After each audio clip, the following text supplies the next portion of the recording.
কোন ক্লাস? 11। তো যখন তুমি এক্সাম হয়, পরীক্ষা দিতে বসো, কোশ্চেন পেপার হাতে দেয় কি না? আচ্ছা, কোশ্চেন পেপারটা হাতে নিয়ে কি করো? তারপর আচ্ছা, লিখে উদ্দেশ্য কি হয়? কোশ্চেন পেপার হাতে পাওয়ার পর উদ্দেশ্য কি হয়? না, কোশ্চেন পেপার তুমি হাতে পেলে তারপরে তোমার মনোভাব কি? তখনকার মতো উদ্দেশ্য কি?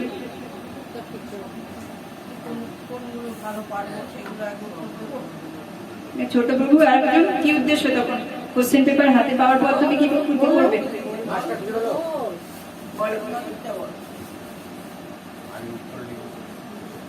কি করবে?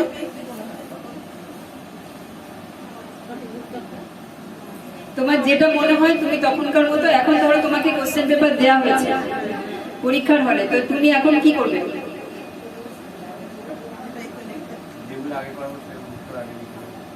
হ্যাঁ, তোমার উদ্দেশ্য কি হবে? হ্যাঁ, এই ছোট মাতাজি কি উদ্দেশ্য কি হবে? ধরো তোমাকে এখন কোশ্চেন পেপার দেওয়া হলো পরীক্ষা, তো উদ্দেশ্য কি হবে?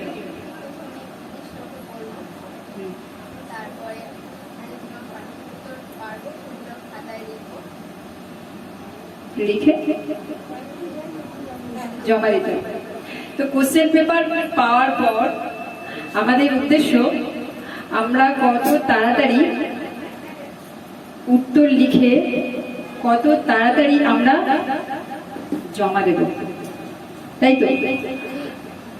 কিন্তু কোনো প্রশ্ন যদি আমাদের জানা না থাকে উত্তর, তাহলে যদি আমরা মনে করি যে ও কি লিখছে দেখি, বা পাশের জন কি লিখছে দেখি, বা পাশের জন কি করছে দেখি, তখন কি হবে? কি হবে? আর কি হবে? হ্যাঁ, তো তুমি যদি কোশ্চেন পেপার তোমার লেখা ছেড়ে পাশের জন কি করছে দেখছো, তো কি হবে? তোমার 3 ঘন্টার মধ্যে উত্তর লিখতে হবে। তো তুমি সেটা ছেড়ে তুমি পাশের জন কি করছে দেখছো, বা তুমি কোনো প্রশ্নের উত্তর পাচ্ছ না, তো ভাবছো পাশের জনকে জিজ্ঞাসা করবে, তো তোমার কি হবে?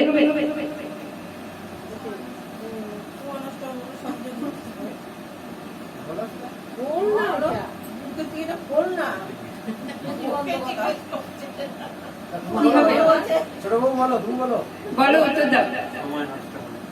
ক্লাস তো সবাই একা কেউ ক্লাস করে নাকি? সময় নষ্ট হবে। আমাদের উদ্দেশ্যটা, তুমি যে উদ্দেশ্য নিয়ে পরীক্ষাটা দিচ্ছিলে, যে আমার উদ্দেশ্য কত তাড়াতাড়ি কোশ্চেন লিখে আমি জমা দেব, সেই 3 ঘন্টার মধ্যে সময়টা নষ্ট হবে। তুমি সঠিক সময় মতো তোমার কোশ্চেন পেপার জমা দিতে পারবে না, হ্যাঁ কি না? তো যেই উদ্দেশ্যে তুমি পরীক্ষা দিচ্ছিলে, কোশ্চেন পেপার জমা না দেওয়ার ফলে কি হলো? তোমার মার্কশিট, রেজাল্ট খারাপ হয়ে যাবে, পরের ক্লাসে উঠতে গিয়ে তোমার লেট হয়ে যাবে, হ্যাঁ কি না? মানব জীবনের উদ্দেশ্য কি? কিসের জন্য আমরা সংসারে এসেছি? কৃষ্ণ বুঝিবার তরে সংসারে আসিল, মিছে মায়ায় বাধ্য হয়ে। প্রভু তারপর কি? বৃক্ষ সঙ্গ। তাহলে আমাদের উদ্দেশ্য পরিবর্তন করা, করে আমাদের এই পুনরূপী জননম পুনরূপী মরণম পুনরূপী জননী জঠরে শয়নম, বারবার মৃত্যু, বারবার জন্ম থেকে বেরিয়ে আমরা আমাদের প্রকৃত স্থান, প্রকৃত ঘর, আমাদের ভগবত ধামে ফিরে যাওয়া আমাদের উদ্দেশ্য, হ্যাঁ কি না? সঠিক কি না? এটা তো আমাদের উদ্দেশ্য। তো যদি আমরা বলি কি লাভ, নাম করে না করলেই বা কি হবে, এই তো বেশ ভালো আছি, কি এত 10 মিনিট 15 মিনিট ধরে মালা করবে, কে এত শাস্ত্র করবে, তার থেকে তো আনন্দ করছি, যা খাচ্ছি, ঘুমাচ্ছি, ভালো তো আছি, কি হবে? না করলে কি ক্ষতি হবে, তাই নাকি? তো এই চিন্তা ভাবনা যদি হাতে থাকে আমাদের সময়, তাহলে কি হবে? একটা গল্প বলবো। একটা বাচ্চা ছিল, এই যে ছোট প্রভুর মতো বাচ্চাটা। তো সে তার বাবার সঙ্গে মেলায় গেছে। মেলায় গিয়ে, মেলায় অনেক ভিড়, ভিড়ের মধ্যে বাচ্চাটা হারিয়ে গেছে। বাবার হাত ছেড়ে দিয়েছে, ছেড়ে হারিয়ে গেছে। মেলায় অনেক ভিড়, ভিড়ের মধ্যে সে বাচ্চা বাবার হাত ছেড়ে দেয়াতে কি হয়ে গেছে? একা। একা হলে কি হবে? কাঁদবে তো বাচ্চা, অনেক কাঁদছে। বাচ্চার কান্না দেখে কিছু মানুষ তাকে ভাবছে হয়তো কি খিদে পেয়েছে, কিছু খাবার দিল। আবার কিছু মানুষ ভাবছে ওকে কিছু জামা কাপড় দিল, হয়তো জামা কাপড় দিল। কিছু মানুষ ওকে পয়সা দিল।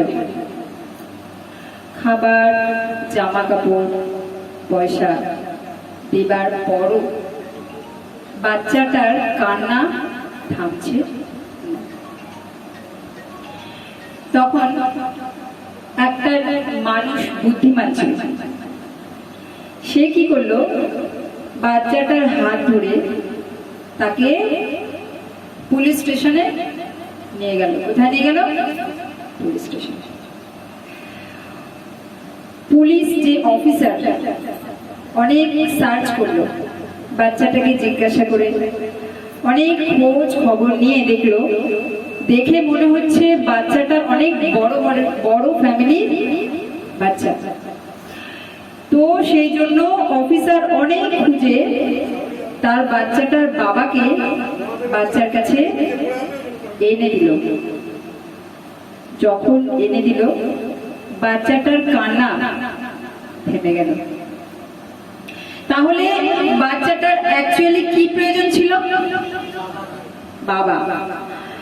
আর সেই কারণে তাকে যতই খাবার দেওয়া হচ্ছিল, তাকে যতই জামা কাপড় দেওয়া হয়েছিল, তাকে যতই অর্থ দেওয়া হচ্ছিল, সেটা তার চায় না, সে তার বাবাকে চায়।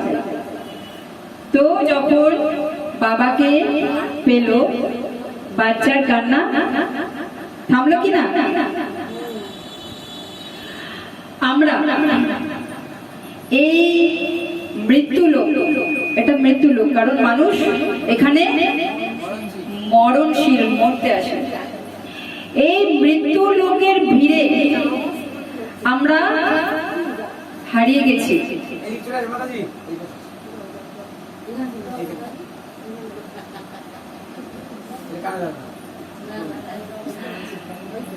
এই মৃত্যু লোকের ভিড়ে আমরা হারিয়ে গেছি আমাদের পিতাকে, ভগবান শ্রীকৃষ্ণ। আমরা তার হাত ছেড়ে দিয়েছি। কেন? কারণ আমরা মালিক হতে চেয়েছি, আমরা মালিক হব, হ্যাঁ কি না? কিন্তু আমাদের কি হওয়া উচিত? সেবক। তো ভগবান আমাদের মালিক করেছে, ভক্ত বৎসল ভগবান আমাদের বাড়ির মালিক করেছে, আমাদের গাড়ির মালিক করেছে, আমাদের সম্পত্তির মালিক করেছে। করেছে কি না? করেছে। তো আমরা সুখী হয়েছি, হয়েছে। তো একটা বাড়ির যে সেবক, সে বাড়ির কাজকর্ম করে, তার মালিকের সেবা করে। তো মালিকের যখন কোনো সমস্যা হয়, সেই সেবকের কিছু যায় আসে? মালিকের যদি কোনো লাভ হয়, সেই সেবকের কিছু যায় আসে? তাহলে মালিকের লাভ হলেও সেবকের কিছু না, মালিকের লোকসান হলেও সেবকের কিছু না। সেবক বড় আনন্দে তার কর্তব্য কর্ম করে যায়, মালিকের সেবা করে যায়। তো আমাদের মালিক পরম পিতা পরমেশ্বর কৃষ্ণচন্দ্র ভগবান। আমরা মালিক হতে চেয়েছি, সেই কারণে আজ মালিক হয়েও আমাদের জীবনে, মনে, সংসারে সুখী নেই। কিন্তু যদি আমরা মালিকের সেবা করি তাহলেই আমরা, মালিকের ক্ষতি হলেও আমাদের কিছু না, মালিকের লাভ হলেও আমাদের কিছু না, আমরা বড় আনন্দে থাকতে পারবো। আমাদের চিন্তা মালিক করবে, হ্যাঁ কি না? একটা বাচ্চার দুটো ছেলে, একটা বাবার দুটো ছেলে, আর একটা বাচ্চার বাবাই নেই, অনাথ। তো যার বাবার দুটো ছেলে, তাকে যদি কোনো সমস্যায় ফেলা হয় সে কোনো রকম টেনশন নেয় না। কেন? কারণ জানে সে আমার বাবা মা আছে, সেই সামলে নেবে, হ্যাঁ কি না? সে আনন্দে থাকে, তার কোনো টেনশন নেই তো। কিন্তু যে বাচ্চাটা অনাথ, অনেক টেনশন, এবার আমাকেই সবকিছু করতে হবে, আমার বাবা মা নেই, টেনশনে থাকে কি না? তো ঠিক তেমনি ভগবানের যে ভক্তরা, তারা জানে আমাদের যে এই কর্ম করছি, এই কর্ম আমরা করছি না, আমাদের যে মালিক আমাদের পূর্বকৃত কর্ম অনুসারে এই শরীর দিয়েছে।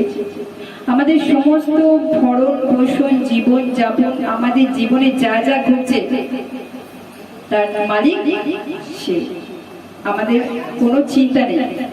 কিন্তু যারা ঈশ্বরের থেকে দূরে, পরমেশ্বরের থেকে দূরে, ঈশ্বর বিদ্রোহ করে, ঈশ্বর দ্রোহী,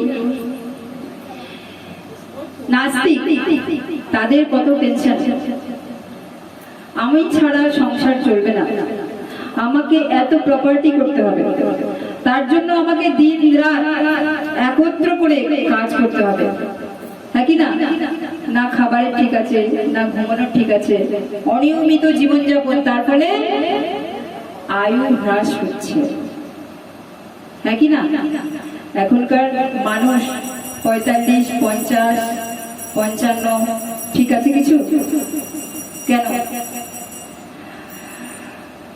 ভাগবতম বলছে কলিযুগের মানুষের অর্থের কম নেই, কলিযুগের মানুষের কিসের কম? শান্তির কম। কলিযুগের মানুষের অনেক অনেক অর্থ, কিন্তু কলিযুগের মানুষের শান্তি নেই। কেন?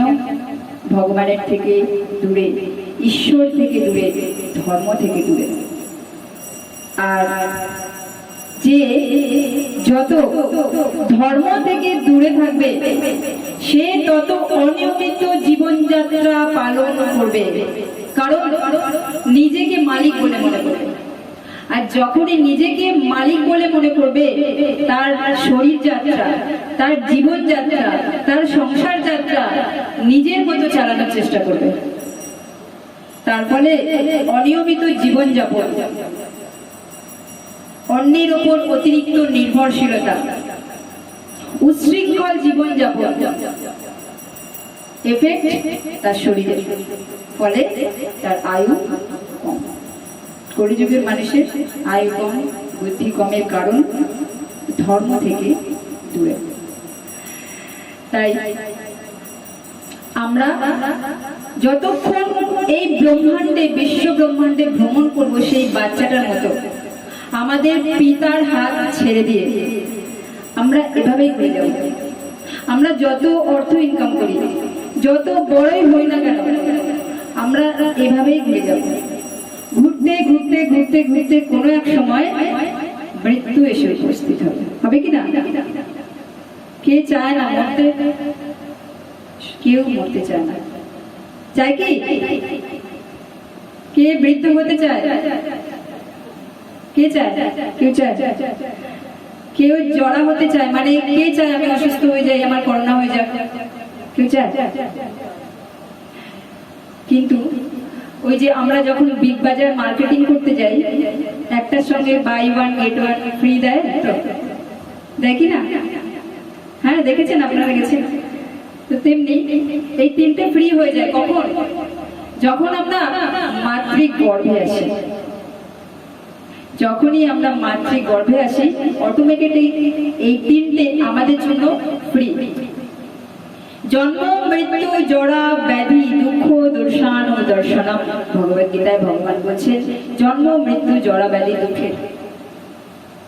তো যদি আমাদের এই তিনটে কন্ট্রোল করতে হয়, এই তিনটেকে বন্ধ করতে হয়, আমাদের মাতৃক গর্ভে আসা বন্ধ করতে হবে। আর মাতৃক গর্ভে আসা আমরা কখন বন্ধ করতে পারবো? যখন আমাদের মধ্যে ইচ্ছাটা বন্ধ করতে পারবো। ইচ্ছের বশেই আমাদের শরীর ধারণ। ধরুন আমার মৃত্যুর আগে ইচ্ছে হয়েছিল আমি মিষ্টি খাবো, আমি মিষ্টি খেতে ভালোবাসি। ভগবান আমাদের ইচ্ছে পূরণ করবে একটি পিঁপড়ের শরীর দিয়ে, হ্যাঁ কি না? পিঁপড়ে মিষ্টি খেতে ভালোবাসি। কেউ যদি ভাবে আমি মাছ খেতে ভালোবাসি, মৃত্যুর আগে তার ইচ্ছে হয়েছিল, তো তাকে একটি শরীর দিতে হবে। আমাদের ইচ্ছে পূর্ণ করতে গেলে তো আমাদের একটা শরীর দিতে হবে। তো ভগবান একটা কুমিরের শরীর দিয়ে দিল।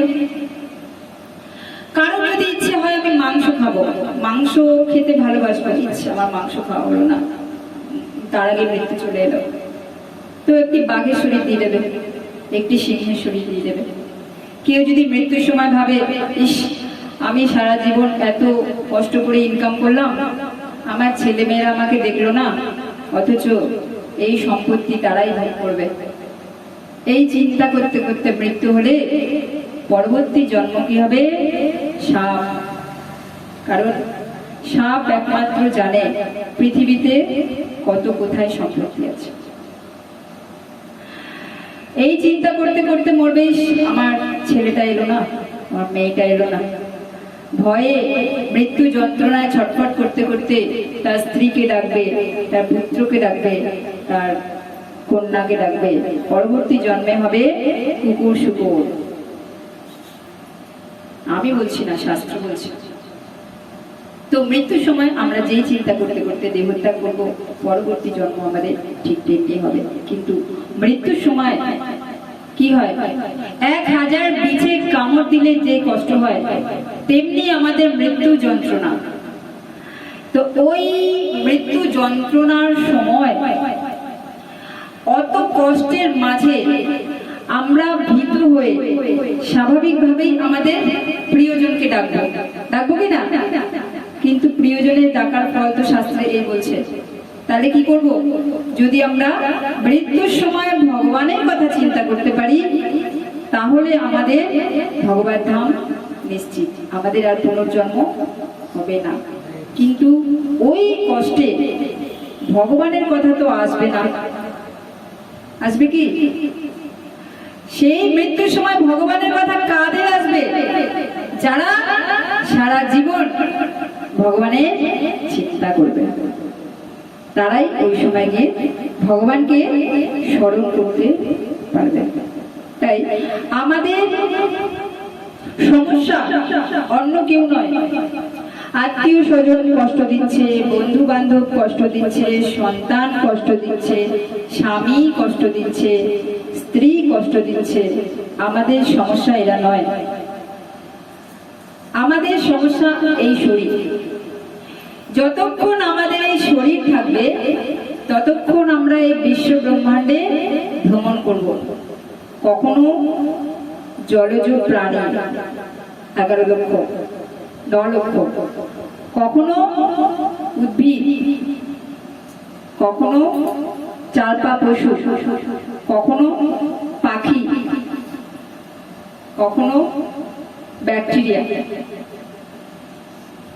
80 লক্ষ চলে গেল। এরপর মাত্র 4 লক্ষ, তার মধ্যে অসভ্য, যাযাবর, এই সমস্ত কিছু আছে। কিছু সংখ্যক মানুষ আছে সভ্য। তাহলে আমাদের কত সুকৃতি যে আমরা সভ্য মানুষ। তারও পরে সুকৃতি আমরা ভারতবর্ষে জন্ম নিয়েছি, তারও পরে আমরা হিন্দু ধর্মে জন্মগ্রহণ করেছি, আর সবার উপরে আমরা মহাপ্রভুর স্থানে জন্ম নিয়েছি। এরপরেও যদি আমরা বলি ভগবান কৃপা করবে তবে হরিনাম করব, ভগবান কৃপা করবে তবে আমি নবদ্বীপ যাব, ভগবান কৃপা করবে তবে আমি মহাপ্রভুকে জানবো, এর থেকে লজ্জাজনক ব্যাপার আমাদের আর কিছু নেই। 99% কৃপা ভগবান আমাদের উপর করে রেখেছে, 1% কৃপা শুধু আমরা আমাদের উপর করা বাকি, ব্যাস একটুখানি কৃপা। আর যদি এইটুকু না পারি তাহলে লুডো খেলছেন কি না কেউ? কে কে লুডো খেলেননি? লুডোর পেছনে যে সাপ আছে দেখেছেন? আমরা কি করি, সাপের মাথার উপর উঠে যাই, যদি 1 নম্বরের জন্য আবার সাপের লেজে নেমে যায় কিনা, তো আমরা সাপের মাথায় আছি, তো যদি একটু আর কষ্ট করি তো আমরা পার হয়ে যাবো, কিন্তু যদি ওটুকুও না করি আমরা একদম সাপের লেজে নেমে যাব একবারে প্রথমে। আবার জলজ প্রাণী থেকে আমাদের কি কষ্ট, কি কষ্ট, কষ্ট কষ্ট নাকি? আমরা বলি কোথায় কষ্ট, আমরা তো অনেক ভালো খাচ্ছি নাকি, অনেক ভালো এনজয় করছি খাবারে, তাই নাকি? তো খাবারে যদি আমাদের এনজয় করি তাহলে তো আমাদের থেকে বেশি খাবারের এনজয় করছে পশুরা। আমাদের তো অতিরিক্ত খাবার হয়ে গেলে মেডিসিন লাগে নাকি? ডাক্তারবাবু আমার পেটটা অনেক প্রবলেম হয়েছে, মেডিসিন দিন। তো একটা কুকুরের কখনো মেডিসিন লাগে? হসপিটালে যায়, ওষুধ নেয় না। তো আমাদের থেকে তো বেশি ওরা খাবার এনজয় করছে। হ্যাঁ, ঘুমে আমরা অনেক ঘুমাতে ভালোবাসি। হ্যাঁ।